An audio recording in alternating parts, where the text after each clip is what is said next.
Hello, everyone, and thank you for joining us. The Wall Street Blockchain Alliance is very proud to offer our latest webinar from member firm Spencer Fane entitled Down to the Wire, Clarity Act, Crypto Packs, and the Ethics Before the Recess.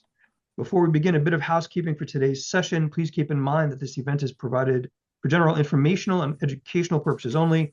It's not intended to constitute investment, legal, tax, or accounting advice, nor does it advocate for any particular legislative, regulatory, or policy outcome. Any views or opinions expressed during this webinar are those of the participants and may not necessarily reflect the views of the Wall Street Blockchain Alliance or our participants' firms. This webinar is being recorded and all attendees will be in listen-only mode. Attendees, we really encourage you to submit questions for our presenters using the Zoom Q&A function, and we will, of course, reserve time at the end of the session for audience Q&A. And with that, I turn this important session over to our panelists. Kirstin, over to you. Hi, thanks, Ron. Happy to be here. I think we're going to go ahead and briefly introduce ourselves. Adam, do you want to go first? Yeah, sure. Hi, my name is Adam Goldberg, and I am the former product counsel for crypto at Figure and former legal counsel at Coinbase. And prior to that, started my career on Capitol Hill and was the regulatory subject matter expert for the risk and compliance division at S&P Morgan Intelligence. And I'm going next. Bill Powers. I'm a partner in the office managing partner in Washington, D.C. for Spencer Fane. My practice involves anything electoral or political. I practice political law, worked for a number of years at the Federal Election Commission, and have been in private practice advising on PACs and lobbyists and all sorts of things, inside the Beltway. And happy to be presenting today. And I'll go last. Happy to be here. I co-lead the Spencer Fane digital asset industry team with Bill Powers. I have a broad regulatory and compliance practice working with banks, non-bank lenders, and fintechs. And prior to joining Spencer Fane a few years ago was at the Federal Reserve. Part of my role at the Federal Reserve was serving as ethics counsel and running the ethics program for the Federal Reserve Bank of Minneapolis. So sharing that as I'll be kind of taking the caboose on the ethics rules in particular today. And with that, I think Adam's going to kick us off with the big picture, where we're at, being down to the wire with clarity. Sure. So what we're going to be going over through is kind of the status of the Digital Asset Clarity Act, which is moving through the Senate right now. We're going to give the status kind of as of today, some of the changes by the most recent draft that has come out. And obviously we would expect to see a final draft before it hits the floor if it does go forward for a cloture vote, which could be scheduled potentially today, potentially voting on the weekend. Then we'll talk a little bit about the Senate math and how we could potentially get to the magic 60 votes for passage. And then we'll talk about kind of what will happen if it passes or if it does not pass and kind of the outcomes in both directions. So this is just kind of giving a broad overview and timeline of kind of where we are with digital assets legislation. Most of the people listening, I imagine, have very familiar with some of the legislative history here and kind of how we got here. It's been a long and winding journey to try and get a market structure bill for digital assets. This has been something that's been talked about within the industry for years now, for almost a decade. We've had previous efforts, bipartisan efforts with the Lomas-Gillibrand effort, and then previous efforts to try and get bipartisan compromises on stablecoins. That did culminate in earlier this year when the Genius Act was passed, which did provide a regulatory framework for U.S. dollar-denominated stablecoins. That was a bipartisan bill that passed both the House and the Senate with Republican and Democratic votes to an overwhelming bipartisan majority. Those were voted on and then signed into law by President Trump. On the same day that the Clarity Act passed the House, they voted on 3 digital asset bills, and one of them was the Clarity Act. It did not receive as many bipartisan votes as the Genius Act, but still was a strong bipartisan showing in the House. And as you can see, that was kind of where we started this process on July 17, 2025. The Genius Act was signed into law the next day. And following that, we began a long negotiation period of negotiating market structure in the Clarity Act. It looks like there was a possibility we were going to get Clarity Act legislation and potentially get it through the Senate last year. That did hit some hiccups with debates around stablecoin yield. there was a provision in the Genius Act that prevented dollar-denominated stablecoins from offering yield. But this did not strictly outlaw some of the rewards arrangements that some of the largest players in the industry utilize, such as Coinbase with USDC and other firms where they subsidize people's essentially use of stablecoins by giving them what looks like interest in what the form of they call rewards. The banks were very unhappy with kind of this state of affairs, and during the Clarity Act discussions made a large point to try and relitigate some of these yield debate issues, and that seems to have delayed the bill. There's some additional concerns around DeFi and specifically around ethics that would have needed to be resolved before the bill can move to the floor. But as we see kind of as we progress through the legislative calendar, the bill moved through the relevant Senate committees, the Senate Banking Committee and the Senate Agriculture Committee. It passed the Senate Agriculture Committee on a partisan vote. There were no Democrats supporting, but it did move out of the Agriculture Committee. The Senate Banking Committee had released a version of the text and then released an updated version a few months later as they were moving towards their own committee markup. That did eventually pass the Banking Committee on May 12th of this year. And that was a bipartisan vote. There were 2 Democrats voting in favor, Senator Gallego of Arizona and Senator Alsterbrooks of Maryland. There was also additional senators on the committee, such as Senator Warner, Senator Warnock, and others, Cortez Masto, who had indicated that they would be potentially willing to vote for the bill, but could not at this point because they were still waiting some final provisions such as ethics language or others. But there were numerous Democratic amendments that were accepted into the Senate Banking Committee draft to secure those bipartisan votes. And then you can see as we move forward, once it passed the Banking Committee, then the main thing that allowed it to do is be put on the Senate calendar. Basically, the Senate Majority Leader now controls the fate of the bill because it's passed the relevant committees. He has to merge the text, release a combined text, and then it would have to pass a cloture vote, which means it needs to get 60 votes on the floor of the Senate in order to proceed to the bill. And then you would also need a second cloture vote to close debate at the end of debate, which would also require 60 votes to lead to final passage of the bill, which would be a couple days later. So where we're currently at right now is the kind of the last 2 dots on the timeline. And as you can see, we went from passage in the House and reported out of the Banking Committee to no Senate floor vote yet scheduled and no cloture vote yet filed. As of this morning, and I was literally checking the news as of this morning to update the slides potentially, what I'm hearing is that Senator Loomis was on this morning and said she was very confident that there would be a vote before the recess and that they will stay into the weekend if a vote is not scheduled. There are numerous votes today that seem to be related to the continuing resolution and appropriations and nominations.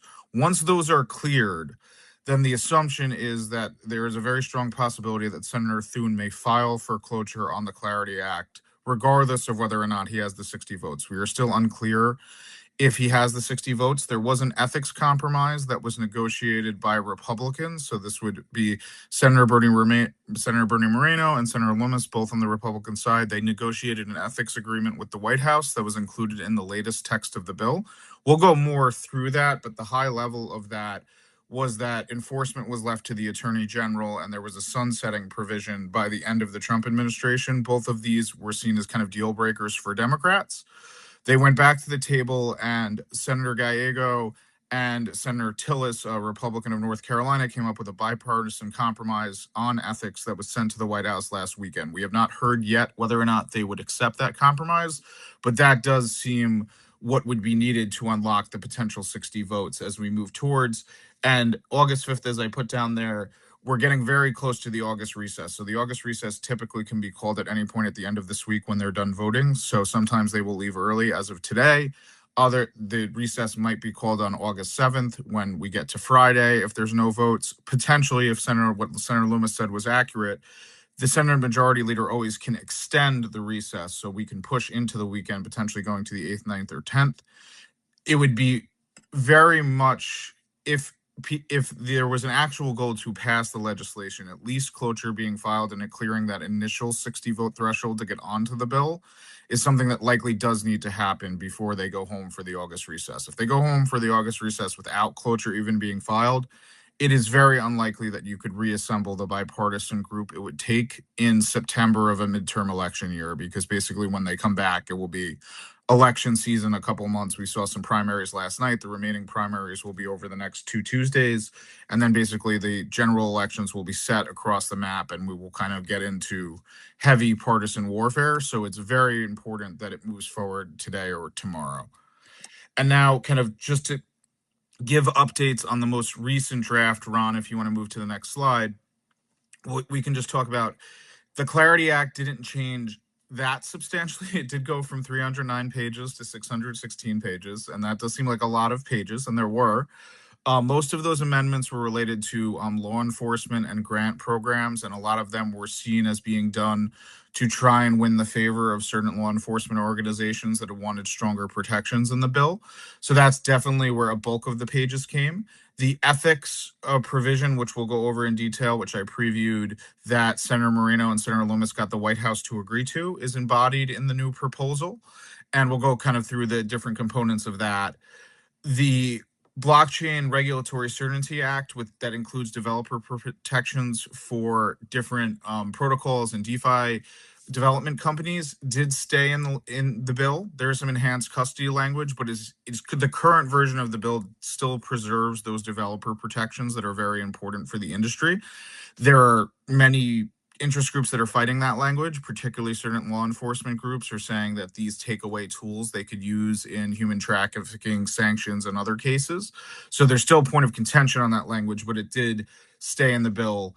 And there is a new grant program that was included in the bill that basically tries to help provide funding for different law enforcement initiatives that would use blockchain technology to help root out some of the things I said between sanctions evasion, human trafficking, things like that. So these are kind of the main components we'll kind of go over that are kind of the main changes of the bill. Kirstin, do you want to talk a little bit about the ethics, scope, and enforcement that's included in this bill for the first time? Because this is the first version of a crypto bill that has included this kind of ethics provision.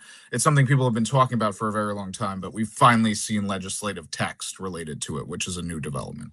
Yeah, actually, I think I was going to touch on that. And Ron, if you could go to the next slide.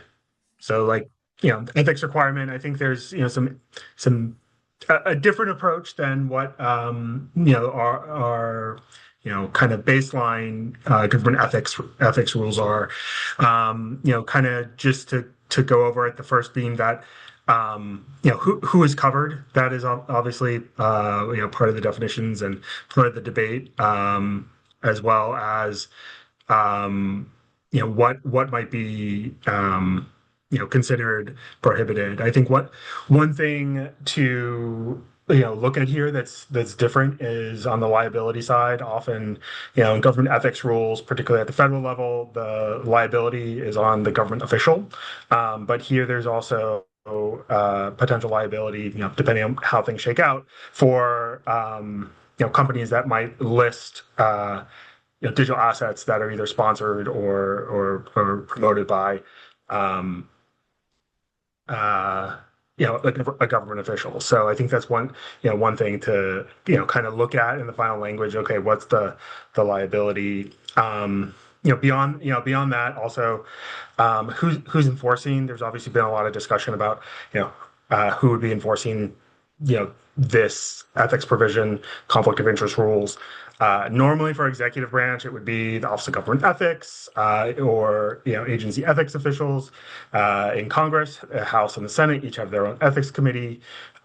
This provision would be enforced by the Attorney General. So something new, and obviously there's been debate among the different sides about who should be enforcing. There's been proposals from the for things like the state attorney generals being able to enforce these federal rules, which is kind of a novel approach. So I think we'll see what happens, but and we'll go over a little bit more about kind of the baseline government ethics rules, that how this varies from it. But this is quite a interesting and somewhat novel approach, and may affect for as far as liability goes, may not just be government officials. It may maybe companies and others who are beyond the government, who will have to be careful what they're doing, what they're listing. And as Adam mentioned, how long will this provision last for? Is there a sunset? Does it need to be renewed? Is it going to be on the books, unless repealed? So TBD. But that's what we got on that's what I kind of my thoughts on this ethics provision. I think we can go on to the next slide, please. Yeah, Bill, and just before we move on that, I yeah. just want to ask you a question. As far as I understand, the provision only applies to the president, let's say their spouse, right? So it would not apply to sons or direct family members of a government official who's doing this kind of sponsoring activity or government activity outside of their spouse, as I understand, at least the current language. Is that correct? That's my understanding of the current language. Yeah, no, that's correct. The current language and proposal, it defines covered individuals to be public officials, employees, and their spouses. That is different than existing ethics rules today, which, to your point, Adam, typically includes for financial disclosure purposes and conflict purposes, the official, their spouse, and their dependent or minor child. So it is narrower in that scope. And a few other things I would just highlight and underscore with respect to how this proposal deviates from the existing rules of the ethics road today is, as Bill indicated, this would be the first time where there's a ban, actual prohibition on issuance and sponsorship of different types. And this also would be the first time, and a bit unprecedented, where there's a framework specific to a particular asset type. Most ethics rules today do not delineate or differentiate by asset class how the ethics rules apply. So that also would be a bit new.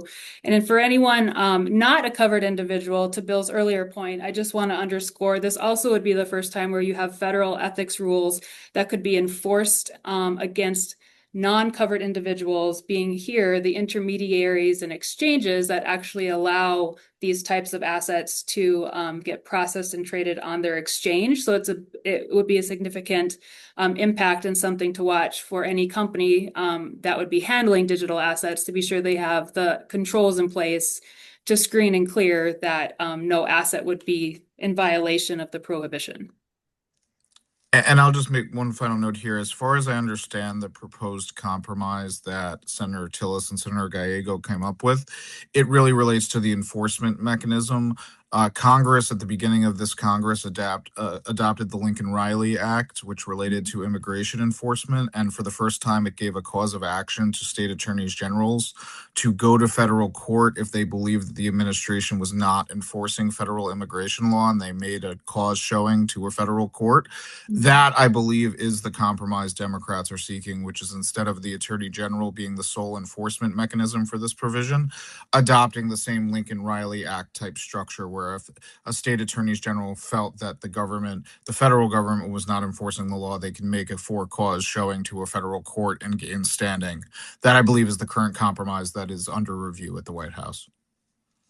And Adam, just to confirm, my understanding of that prior, the Lincoln-Riley Act, is that was well passed in a bipartisan way, and that is likely why they may be leveraging that. Yes, there was a large bipartisan vote for that, including numerous Senate Democrats. John Fetterman and other people voted for the Lincoln-Riley Act, and it did have numerous Democratic supporters in the House as well. So, as Kirstin noted, there is a bipartisan precedent for voting for that new novel type of enforcement mechanism. I leave to some of our great litigators and constitutional scholars in the WSBA as to whether that provision will survive the legal test of time with the Supreme Court as to whether or not it's constitutional, but it has passed this Congress.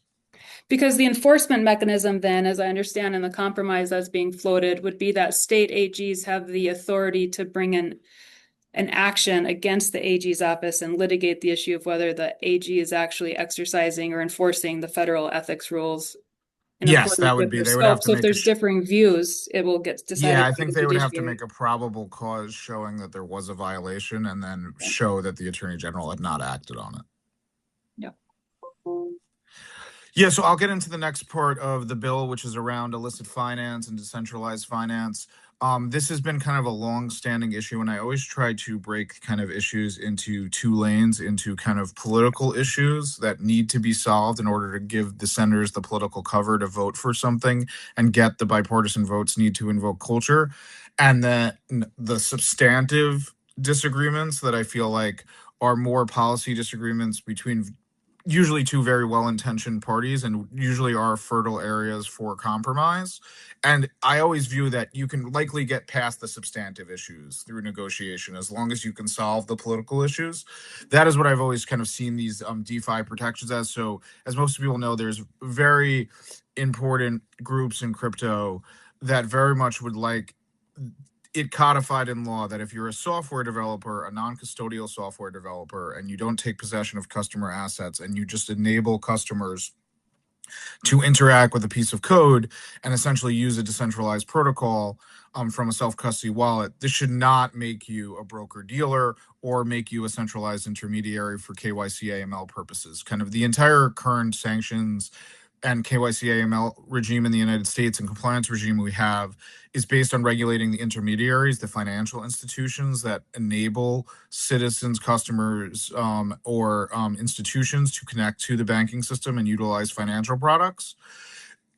The entire premise of crypto is essentially disintermediates those entities. So you're really enabling someone or an entity directly to directly interact on a peer-to-peer basis with somebody else and do a swap or go through a decentralized lending protocol. So there have been numerous acts that have been even passed the House of Representatives that have also been introduced in the Senate that would codify these protections in law and basically say, if you don't take custody, if you don't do certain actions that are, let's say, money transmission or order transmission, which should be directly regulated as a broker-dealer or trigger KYC AML requirements, you don't have to have a Bank Secrecy Act compliance program. You don't have to comply with the travel rule. You don't have to register as a broker-dealer with the SEC or register as an exchange or an FCM with the CFTC. So that is essentially what this compromise as it currently is embodied in the Clarity Act does. What it does try to do is say, if you're pretending that you're a decentralized entity, but you're actually controlling the entity as a for-profit enterprise, or you can exert certain control over a decentralized protocol, sufficient control, there's different tests included in the act, then you may trigger these requirements. It's essentially trying to outlaw what we call as DeFi in name only, where people present themselves as decentralized protocols, but they're not really decentralized. They're really just doing that for regulatory arbitrage purposes. There is an attempt in the bill to try and prevent that. Obviously, we would have to see how successful it would be in practice, but that is definitely what kind of the goal of the illicit finance section is. There are still people that oppose the current protections in the bill, and that is some people seen as some of their largest objections. There are certain law enforcement organizations, including some of the largest law enforcement organizations. I think the National Sheriff's Association, which might have the biggest membership of any law enforcement organization, opposes the Clarity Act because of some of these developer protections that they think take away tools that law enforcement uses. So I would say it's still a relatively controversial provision, but it seems, at least as of the current text, the industry has essentially got what it wanted, which is codifying these protections for truly decentralized developers into law. And Kirstin, do you want to take the next slide? Yeah, that leaves us with the third largest remaining holdout has been the long-standing debate on stablecoin yield.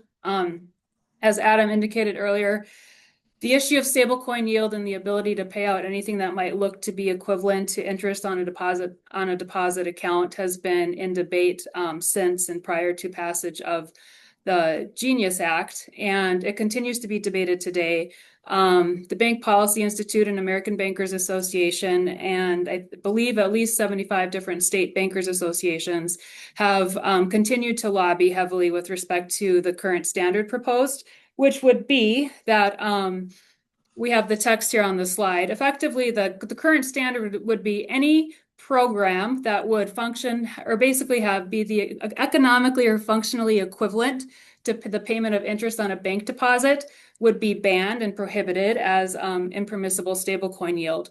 A few things to note is that the Genius Act does have a prohibition, but it didn't necessarily reach the broader ecosystem, the digital asset service providers, and it really was a ban on just issuers. This proposal is going to reach the broader environment of digital asset service providers and their customers. My understanding is the language that's been proposed counter to the economically or functionally equivalent is the banking industry would like that language to be substantially similar. Either way, upon passage, there will be rulemaking by Treasury and the respective agencies with respect to the details and minutia of what would be permissible or impermissible under the past statute. The other thing I'll just note on here quickly, because I know we're going to run out of time, is there are additional customer protections built in, some specific provisions on how digital assets can be marketed to avoid confusion of the customers of these digital asset service providers. I'm using customer intentionally because it's phrased as customers and not consumers. And there's also an ongoing preemption issue with respect to the ability of the current proposal will be that digital asset intermediaries are that jurisdiction over their activities is expressly reserved to the CFTC. So there's from a preemption perspective, there's two provisions in the current proposal. One we already touched on is express authority with the DOJ on ethics. And the second would be with respect to, we have the provision here, federal preemption limiting jurisdiction to the CFTC. However, it's not complete preemption because we also did include in here, there are certain types of activities that would be reserved to the states. Those include your typical fraud, deceit, UDAP authority. So there is preservation of certain authorities over certain types of activities that will remain with states and a safe harbor to retain those. Anything else, Adam, from a negotiation perspective that you've heard on the current status of the stablecoin yield debate, or if that's closer to resolution? Yeah, I think the only difference is that previously we've really been focused on members of the banking committee. There are other banking industry allies on the Republican side that now kind of have a chance to comment on the bill because it might be moving to the full Senate floor. Senator Daines is seen as a strong backer of the banking industry, as well as Senator Langford from Oklahoma.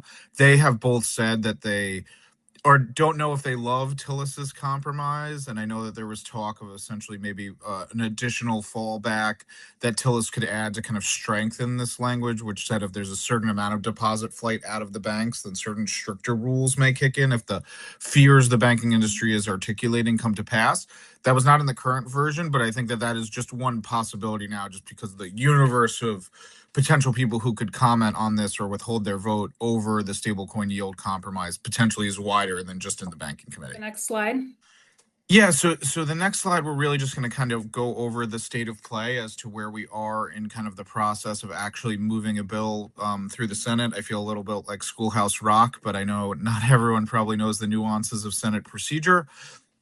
But as you can see, there are about 7 stages that a bill needs to go through at least once it reaches the Senate after it's passed the House. The first would be the motion to proceed, which is essentially the 60 vote threshold you're going to need to overcome to get the bill onto the Senate floor, allow it to be amended, and then allow it to move to final passage. To do that, the Senate majority leader needs to do what's called filing a cloture motion. Once she does that, it needs to be voted on within 48 hours in order to determine whether or not they have actually reached cloture and got the 60 votes. Once they get on the bill, it will be on the Senate floor and can be freely amended by any senators until the time as it moves towards final passage, there will be a second cloture vote where basically there will be a vote. There's a vote to open the debate that needs 60 votes, and there's a vote to close debate that needs 60 votes. Once those are the 2 crucial votes is passed, if a vote gets past the final cloture vote moving towards final passage, it means it already has 60 votes of support essentially, and it only needs a simple majority vote on the final vote, which is the vote on final passage. Once it passes the Senate, it would have to go back to the House. The House likely would rubber stamp it like it did with the Genius Act. I would be very doubtful if it passes the Senate, the House would want to do anything to disturb the compromise that got the 60 votes. And then once it passed both houses, it would move to the president for signature. So this is just an indication of where we are with the Senate math. So as you can see, there are 53 Republican senators. There were 51 of them that voted for the Genius Act. There were 18 Democratic senators that voted for the Genius Act. And so essentially that is your plausible universe of potential votes you could get for digital asset legislation. Like those are the gettable votes. So essentially what you're looking at, you're likely going to lose 2 Republicans. So Josh Hawley of Missouri and Rand Paul of Kentucky both voted against the Genius Act and have spoke out numerous times against passage of the Clarity Act. So you likely lose those 2 votes. So if you're down to 51, that means you need to find 9 votes on the other side of the aisle in order to get to the magical 60 votes to get to basically moving on the bill and getting on the Senate floor. You know, you likely have at least 1 Democratic vote. Senator Gillibrand has been very out in favor of the Clarity Act. She sponsored the previous version of it with Senator Loomis, which was their bipartisan Loomis-Gillibrand bill. She's seen as a big supporter of the crypto industry from New York. Her son works in the crypto industry, which has been the point of some controversy. So then at that point, you would need essentially 9 other Democrats. The 2 most gettable ones are the ones that have already voted for a previous part of this bill in the Senate Banking Committee, which is Senator Alsobrooks of Maryland and Senator Gallego of Arizona. They have both indicated that their agreement to vote on final passage is contingent on an ethics agreement, a strong ethics provision, as they would term it. And then you need to move on to the additional Democrats. The most gettable ones, again, are on the relevant committees. So Senator Booker is essentially the ranking member of the Democrats on the Agriculture Committee and worked very hard to try and get a bipartisan product there, even though they voted on a party line bill. Senator Cortez Masto and Senator Warner, Senator Warnock all contributed and voted for amendments in committee in the Banking Committee. So those all seem gettable. And then I've listed the other Democratic senators that did vote for the Genius Act, which is this other plausible group of votes. And I know some might find it funny seeing Adam Schiff there.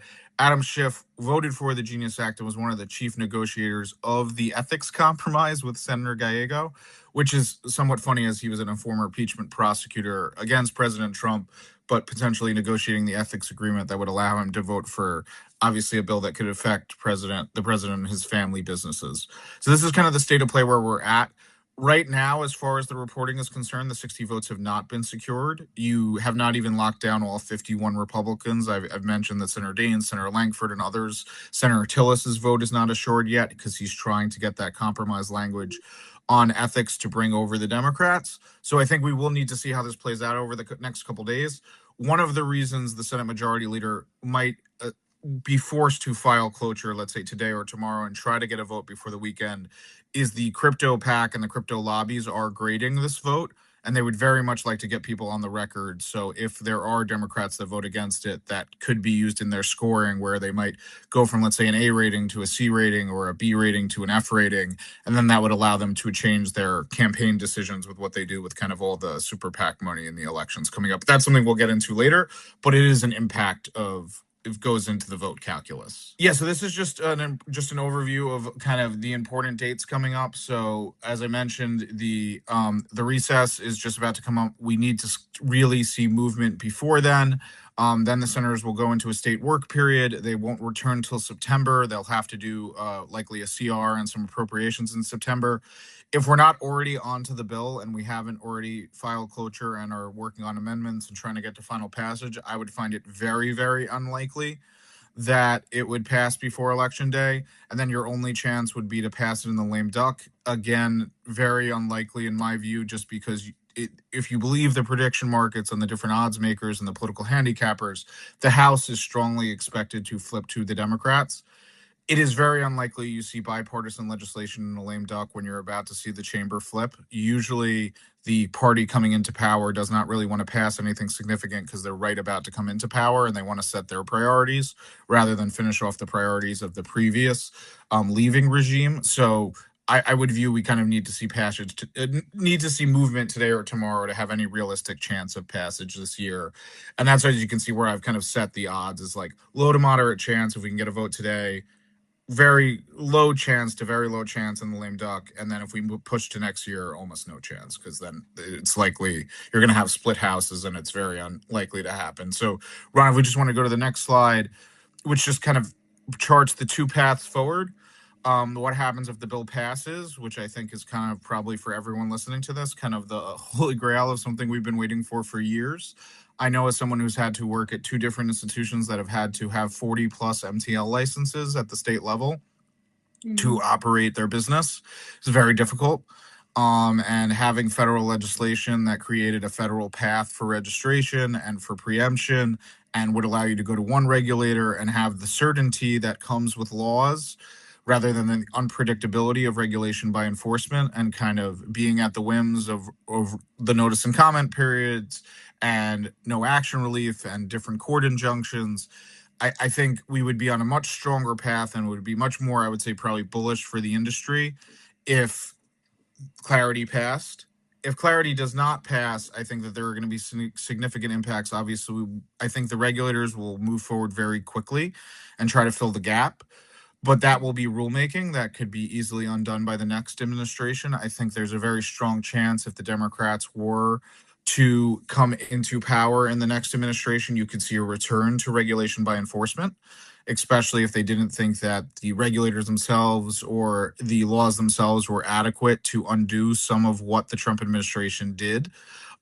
So I think that's definitely something to be mindful of. And I think for the people listening, one thing to be mindful of either way, if the Democrats do flip the House, they get the subpoena power, which they don't have currently because they don't control either the U.S. Senate or the U.S. House. Once they come into power and they organize the committees, they will have subpoena power. And even though if you're in the administration, you might have executive authority grounds to avoid a Senate subpoena or a House subpoena, if you're a private industry actor, there's very few tools you have to fight a congressional subpoena, and you almost always have to comply with it. So that is one thing that you should be mindful of, is the enforcement picture is going to appreciably change if the Democrats take either of the houses, either the House or the Senate. Also, as we move into a presidential year, which is essentially what it's going to become the second the midterm elections end, we're going to move into the 2028 presidential cycle. You're going to see numerous state attorneys generals basically trying to make a name for themselves, either on behalf of themselves or on behalf of their governors that may be running for president against the Trump administration. And this might be an issue where they pick a fight. I think you're seeing that in Illinois with Governor Pritzker, who's widely rumored to be running for the Democratic nomination. I think he's using some of his enforcement powers at the state level related to crypto as a messaging fight to get back against the administration. I think you could see a lot more of that in the next kind of couple of year period. And now I will pass it off, Ron, if you want to hit the next slide and move to the next section. Thanks. I'll take it from here. And I think, there's obviously a lot going on in the next few days, around the legislation. Obviously, folks have been lobbying on this for quite a long time, and there's been a lot of political activity. But, as my role with clients is often to help with compliance and figure out what sort of vehicles are appropriate for doing electoral or lobbying work. We're just going to cover a few of the kind of overarching issues that may spin out no matter which way this goes in the next few days. So as if you all are involved in WSBA and other organizations, you probably are familiar with a lot of what's going on in DC, but kind of the main touch points or the main places where there's legislation and regulation around how to interact with public officials, whether that's when they're running for office or already in office, or the campaign finance, the Federal Election Campaign Act, which is governed by the Fed or administered by the Federal Election Commission. Unless you get into criminal territory, then DOJ has jurisdiction. There's the Lobbying Disclosure Act, which governs how you register or when you need to register to lobby, as what's covered, and there's certain political contributions of lobbyists that are reported, and then a number of, I'll just loop these all together, what I call ethics rules, the Honest Leadership and Open Government Act, but other rules such as the Stock Act that covers reporting of transactions by public officials for certain assets, such as securities, which is sometimes what's a security can sometimes be subject to interpretation. And then I guess one other thing when you're looking at this, there's a number of what we call contribution limits based on the type of business that you're running. So investment advisors are covered by the SEC's pay-to-play rules, and other sorts of pay-to-play rules are administered by CFTC and FINRA and even states for certain industries have their own pay-to-play rules. So, not just federal political contributions, but state political contributions could affect your business as well. So let's talk briefly, just a brief overview of the next slide about PACs. Don't think I need to go into all the details and all the numbers, but there's lots of different types of PACs out there. We probably are going to hear most about in the coming few months for elections are super PACs, or what we also call hybrid PACs. So super PACs, also known as independent expenditure only committees, are PACs that can raise unlimited sums from individuals, corporations, labor unions. There are certain prohibitions that still are in place, most notably the foreign national contribution ban, federal contracting contribution ban, which comes up often. Folks in the political side might not think that are figuring out how a company might be donating, might not realize that they have a federal contract or might not have limited by legal or compliance. So these are the ones that are multi-million-dollar buys. A lot of these super PACs also form what we call hybrid PACs, which is they have two accounts, one that can take the unlimited amounts that are known for super PACs and spend them on independent expenditures. The others, which is just a traditional PAC, which raises money and can donate directly to a candidate or a political party. Kind of one thing to note here in this coming election is that there's obviously been a lot of spending by super PACs related to the crypto industry. There's a Supreme Court case over the summer that basically allowed the political parties to spend unlimited sums in coordination with their candidates. They were limited before to certain amounts. So the political parties, RNC, DNC, the congressional committees, the senatorial committees, now if they, with the money that they do have, can work directly with candidates, come up with messaging and spend, if they've got $20 million in their account that they want to spend in a certain race, that they can do it in coordination with the candidate.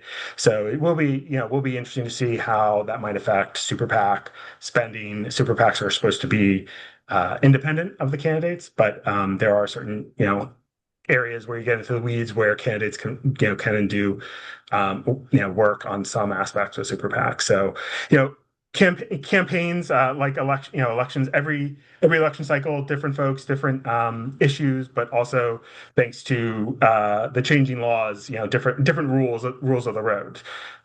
So just something to be aware of as we're looking at the elections, and you're looking at what's the what's the spending by outside groups. What does that include? It often includes, and we talk about this a little bit more later, in the media, when they come up with a number, it won't just be the super PACs themselves, but outside organizations, 501c4s, and other groups that make independent expenditures. Often those have to get reported many times, and so when you're looking at the number spent, it's not just what's being raised inside the PAC system, but it's outside spending for groups that aren't technically a PAC as well. And may have just touched on some of these as well. The 501c4 social welfare organizations are often related to a PAC or related to a super PAC, and the 501c4s are supposed to do social welfare activities, supposed to be their primary purpose. They can do some political spending, but social welfare could include legislative messaging, grassroots lobbying, other sorts of things that are issue based. So those are numbers that don't technically get counted, and X number of millions of dollars are spent on a race. Well, there might be other spending going on the issues that are a little bit separate.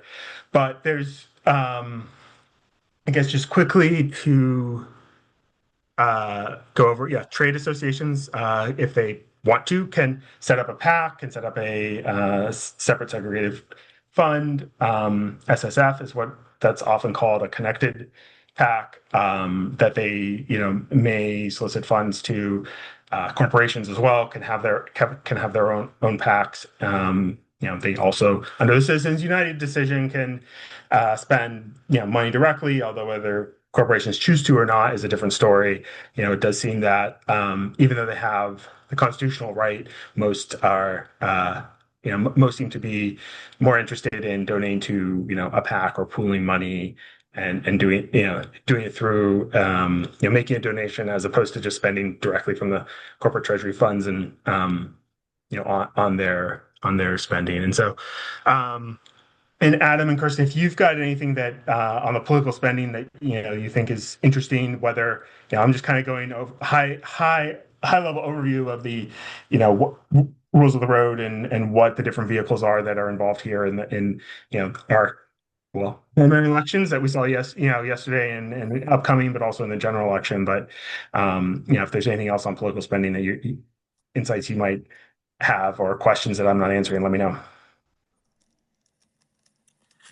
Yeah, I can just say, just to give some context on why these are so important, kind of what Bill is highlighting is that the crypto industry and crypto aligned PACs, by and large, were the largest spenders in the last election. Elon Musk had the largest individual expenditure, but as an industry group, for the first time, crypto was the largest spender in the election, larger than any other lobbyist, and I think for some people larger than mostly all the lobbies combined. They spent a tremendous amount of money at the congressional level and at the Senate level, not as much playing in the presidential level, but they were seen as being broadly supportive of the Trump campaign, given that it was much more pro-crypto than the Kamala Harris campaign. And there has been rumors that at least the main PAC that the crypto industry does support, which is backed by Coinbase and some of the other largest players in the industry, has about 250 million that is sitting on the sidelines waiting to see how the Clarity Act plays out. And that 250 million could continue to go to the pro-crypto Democrats who have repeatedly received contributions from Fair Shake and the other crypto-aligned PACs. But one of the reasons that I was noting that you might want to have a cloture vote and score it is you could see these organizations where if Democrats vote against, then turn their sights on their former allies and basically say, you didn't stand with us when it matters, and now we're going to spend to try and unseat you or elect an opponent, or just go much more strongly in a partisan angle. I think that's one thing that we'll have to see how all of this plays out and shakes out, because there is so much money at stake, and the money really can matter. I think we saw last night in some of the elections that were happening, crypto wasn't directly on the ballot, but you did have a Senate primary campaign in Michigan where there was an outside group that did spend $60 million on $30 million of the $60 million on behalf of one candidate. And she beat her polls by, I think, almost 10 to 12 points and almost won. I think she lost, Haley Stevens lost by less than a point, when I think the average polls had her down 13 or 14 going into the election. That does show that money can still matter, especially in rural areas of the country where it's harder to get your message out. Over-the-air TV ads still matter for those areas. They may not get a lot of political messaging, and if you're able to spend this kind of money, it could really have big impacts in some of those smaller races, those House districts that may decide control of the House, or even these areas that might be incredibly important in a Senate race that could decide control of the United States Senate. Where that crypto money goes and how it's used is going to be a really important thing as we move forward. So, Ron, if you want to move ahead, I think we have a couple more. We can probably go to the next section and let Kirstin kind of give her presentation, and then we'll try to open it up for questions. Yeah, if we get. We can jump to ethics. Bill, is there anything else you wanted to close out on the lobbying or PACs before we do? I mean, just on political spending, as Adam said, there's a lot of a lot of spending going on. There's a lot of keep your a lot of quote unquote dry powder out there, both in the political parties and in corporations and super PACs that might be useful. So, but just keep that in mind as you're going forward. And I don't know if we'll have a chance to get to it during this presentation, but we do have some good infographics and visuals in our appendix as well that demonstrate, to Adam's point, how exponentially the dollars have flowed in to the industry in support of some of these initiatives in the last 4 years. So with that, Ron, if you want to go forward one more slide, I will close us out a bit on government ethics. Because ethics has just become such a deal breaker, deal maker, so to speak, depending on your view with respect to the Clarity Act, we thought it would be helpful to just level set on what the framework is in place today. So people have a baseline understanding of what would differ and why it has become such a controversial point. I will just I have here some of the high level approach and the responsible organizations for both the executive branch, Congress with the legislative branch and the criminal laws. I just want to highlight, since we're running low on time, that what really matters and what some people don't understand is the true enforcement mechanism with ethics are the criminal provisions. Violations of the Criminal Code Title 18 and ethics it's criminal, it's enforceable by the DOJ. However, the president and vice president are exempt from the majority of the criminal provisions in Title 18, everything but Section 201. And so that's why the proposal you're seeing to expressly write in that as covered individuals would include the president and the vice president would be a material change and deviation from historical ethics rules and where they have historically been exempt to date. In the interest of time, Ron, do you want to go to the next slide? So the criminal conflict of interest statutes are codified in Title 18. Under Section 202 of this statute, as I indicated, the president and vice president-elect are exempt from everything except the violations of Section 201, which relate specifically to bribery and illegal gratuity. Usually from a financial conflicts of interest perspective, what you hear discussed is Section 208. Section 208 is really the anchor for the ability of government employees to participate in matters while employed by the government if those matters would financially benefit themselves or other individuals associated with them, which can include, as I mentioned earlier, their spouse and dependent children. So Section 208 is the financial conflict of interest provision. That is one of the statutes that exempt from application the president and vice president.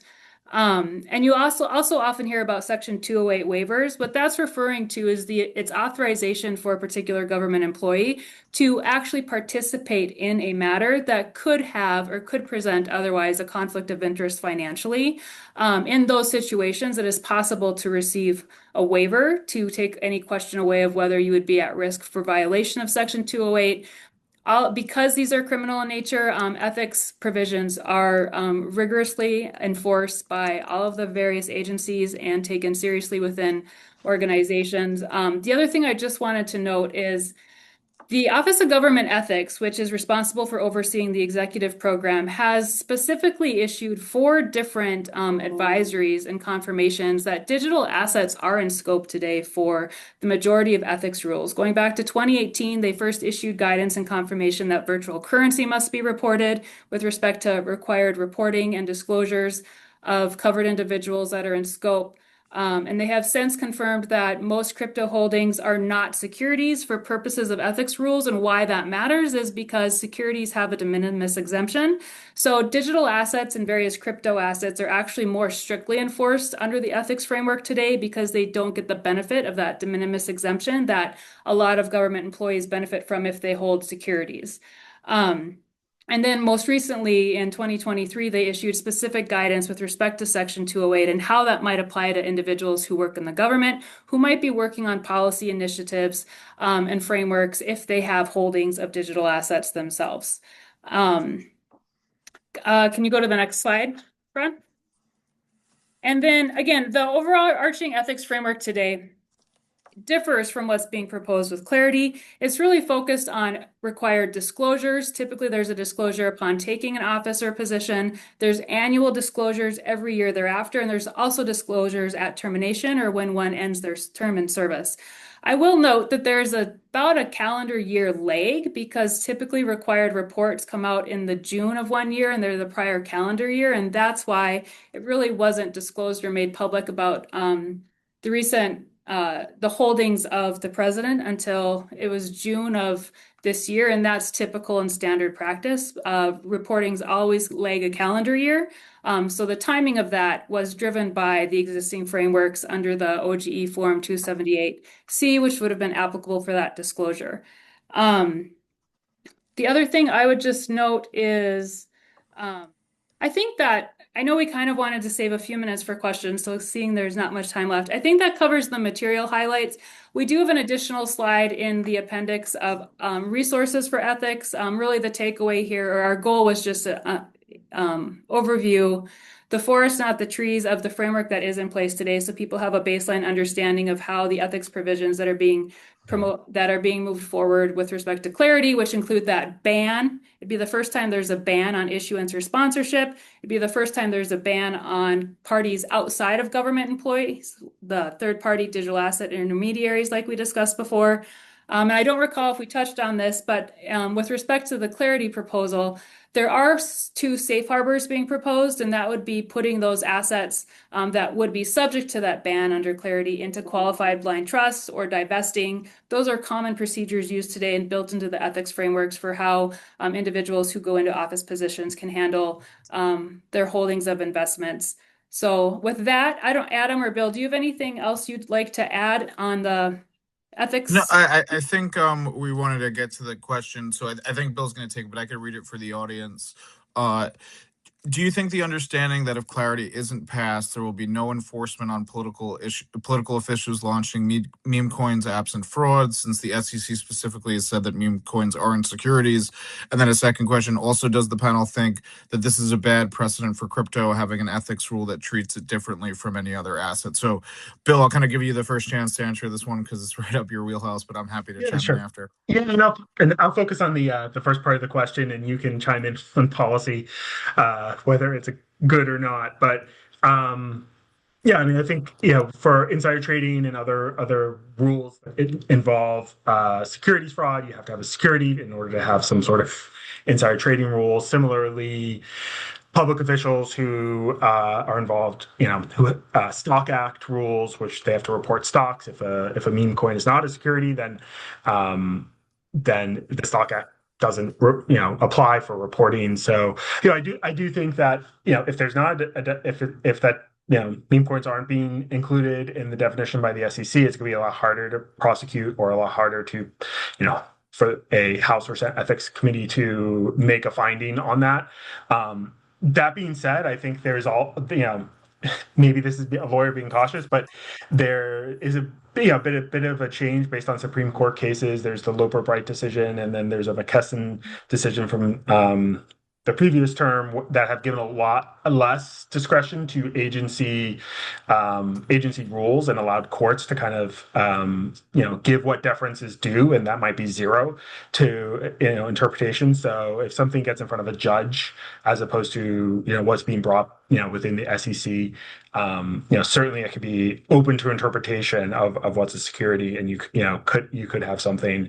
The meme coin's interesting. A few years ago, there was a Congressman Masson Cawthorn who was involved in pumping a meme coin. There was a kind of House ethics investigation, and he may or may not have violated the rules related to the House. He ended up, I think, stepping down, which deprive the House ethics of its committee of its jurisdiction. So it's still an open question, but just like I think Kirstin mentioned, the OGE rules, House and Senate rules have also gradually started putting in definitions of what's covered, what needs to be reported. So I don't know if that answers the question, yes or no, but gives some potential insight of what to expect.